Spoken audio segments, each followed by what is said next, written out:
Baik, Assalamualaikum warahmatullahi wabarakatuh. Selamat pagi. Eh, Perkenalkan, nama saya Azrul Gunawan, dengan nomor induk mahasiswa 210301040, Universitas Maritim Raja Ali Haji, Fakultas Keguruan dan Ilmu Pendidikan, Prodi Bahasa dan Sastra Indonesia. Baik, di sini saya akan menjelaskan tentang salah satu mata kuliah saya, yaitu belajar dan pembelajaran, yaitu adalah uji kompetensi bab 1 sampai 3. Di sini subbab-subbabnya adalah bab pertama adalah hakikat belajar dan pembelajaran. Yang kedua adalah mengenal perkembangan peserta didik. Ketiga dan terakhir adalah pengembangan modal desain pembelajaran. Bab pertama yang kita mulai adalah hakikat belajar dan pembelajaran.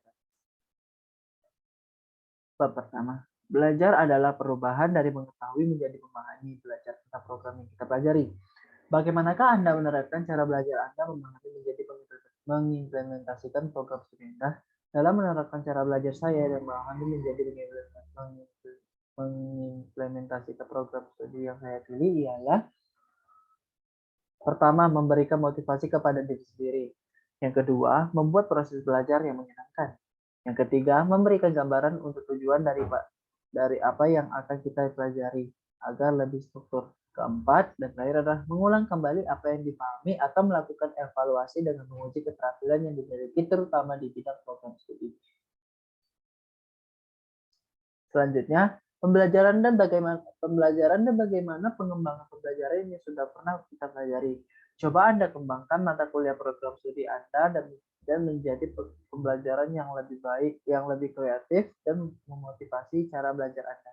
Menurut cara belajar saya, agar pembelajaran lebih kreatif dan memotivasi adalah: pertama, perlu penyampaian tujuan pembelajaran yang tidak spesifik dan sistematis. Yang kedua, menerapkan metode pembelajaran yang bervariasi, efektif, dan efisien disesuaikan dengan karakteristik tujuan pembelajaran. Bagaimanakah Anda menyusun langkah-langkah penyusun perencanaan pembelajaran program studi Anda? Yang pertama adalah merumuskan tujuan khusus. Yang kedua, memilih pengalaman belajar, memiliki apa? Nah, ketiga, menentukan kegiatan belajar mengajar.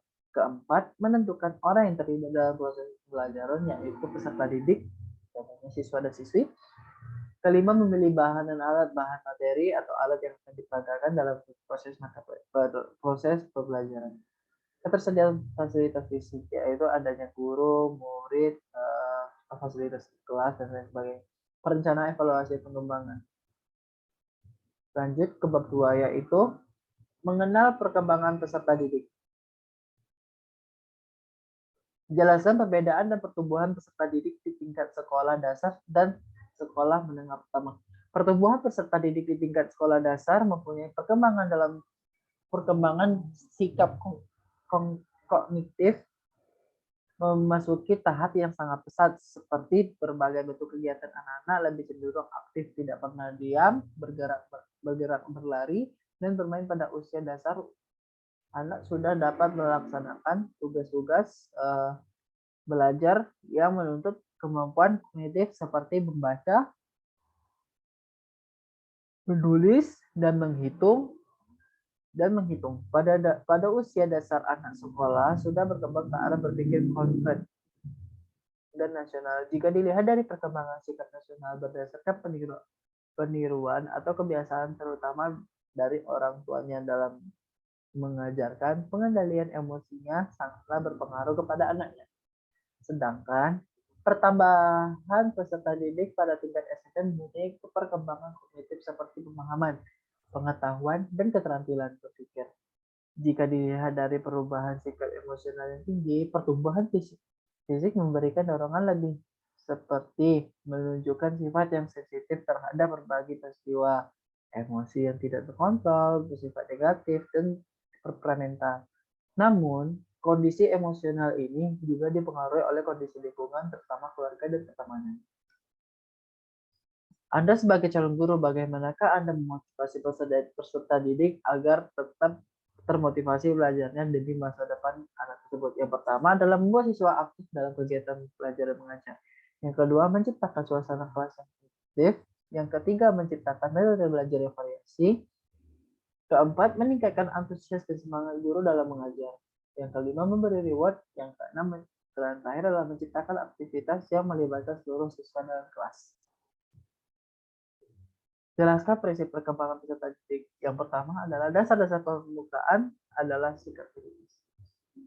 Yang kedua, peran kematangan dan belajar. Yang ketiga, mengikuti pola tertentu yang dapat diamalkan. Keempat adalah semua individu berbeda. Kelima, setiap perkembangan mempunyai perilaku karakteristik. Keenam, setiap tahap perkembangan mempunyai risiko. Dan tujuh, yang terakhir adalah perkembangan dibagi tahap. Jelaskan dan berikan contoh teori belajar pada peserta didik. Teori yang saya ambil adalah teori behavioristik. Adalah teori belajar yang mengedepankan perubahan perilaku siswa atau siswi berbagai hasil proses pembelajaran. Ciri-cirinya, teori belajar ini sangat mengutamakan pengaruh lingkungan. Kedua, para penganut teori tersebut berpendapat bahwa hasil pembelajaran fokus pada terbentuknya perilaku yang ingin dibentuk. Yang ketiga, teori ini dapat mementingkan pembentukan reaksi atau respon. Keempat, terakhir terlihat dengan jelas teori ini bersifat magnis. Yang kelima dan terakhir adalah menganggap latihan itu adalah hal yang penting dalam proses pembelajaran. Contoh, penerapan hukuman. Membersihkan halaman bagi siswa-siswi yang terlambat masuk sekolah. Jelaskan bagaimana mengaplikasikan teori belajar di depan kelas. Yang pertama, guru harus menyusun materi atau bahan ajar secara lengkap. Kedua, guru lebih banyak memberikan contoh beberapa instruksi selama mengajar. Ketiga, guru segera memperbaiki ketika ada kesalahan materi atau pada siswa.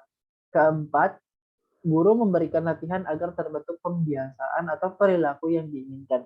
Kelima, evaluasi berdasarkan yang terlibat.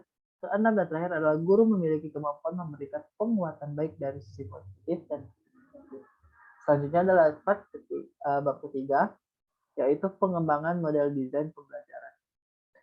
Jelaskan secara rinci dan berikan salah satu contoh model desain pembelajaran.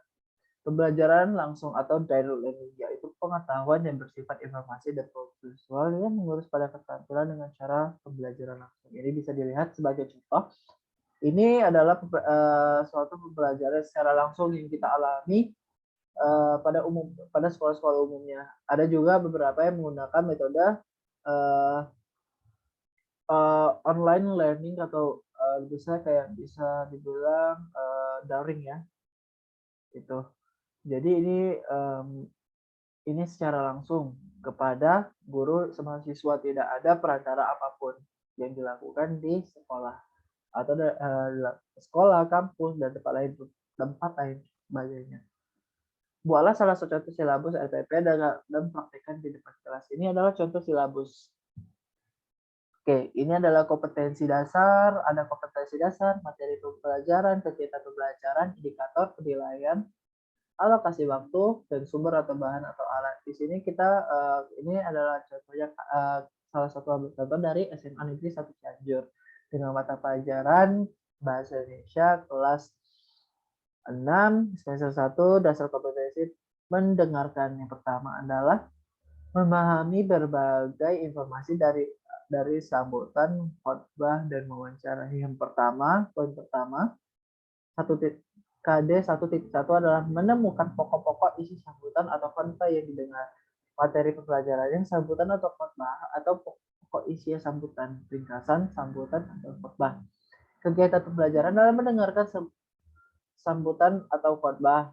Kedua, menuliskan pokok-pokok isi sambutan tersebut ke dalam beberapa kalimat.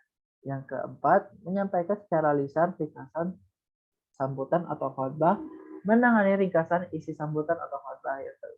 Yang itu selanjutnya adalah indikator. Indikator adalah mencatat pokok-pokok isi sambutan atau khotbah yang didengarkan. Terus selanjutnya menuliskan pokok-pokok isi sambutan tersebut ke dalam beberapa kalimat. Selanjutnya menyampaikan secara lisan atau ringkasan sambutan atau khotbah. Penilaiannya adalah tugas individu dan ulangan. Bentuk instrumen adalah uraian bebas, pilihan ganda, dan jawaban singkat. alokasi waktu 2. Sekitar apa dua pertemuan ya. Sumber alatnya tab, kaset khotbah, buku paket bahasa dan sastra Indonesia untuk kelas 6. Selanjutnya ini adalah RPS. RPS standar rencana pelaksanaan pembelajaran. RPP ya, maaf ya. RPP. Ini contohnya saya ambil dari SD Negeri 2 Lemah Habang.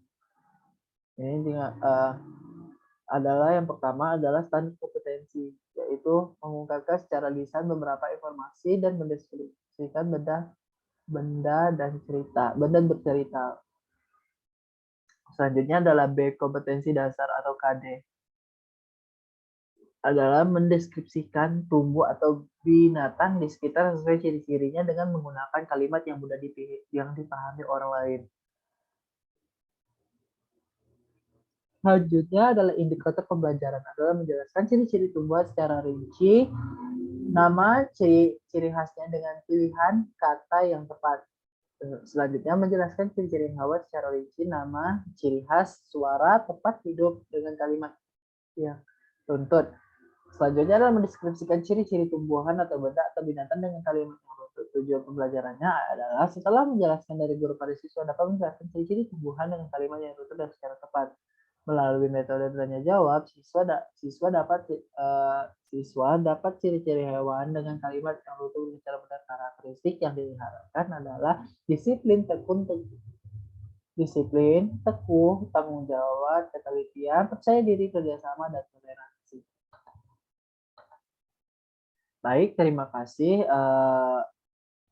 presentasi dari saya, yaitu di kompetensi dengan mata kuliah belajar dan pembelajaran bab 1 hingga bab 3. Sekian dari saya. Wassalamualaikum warahmatullahi wabarakatuh.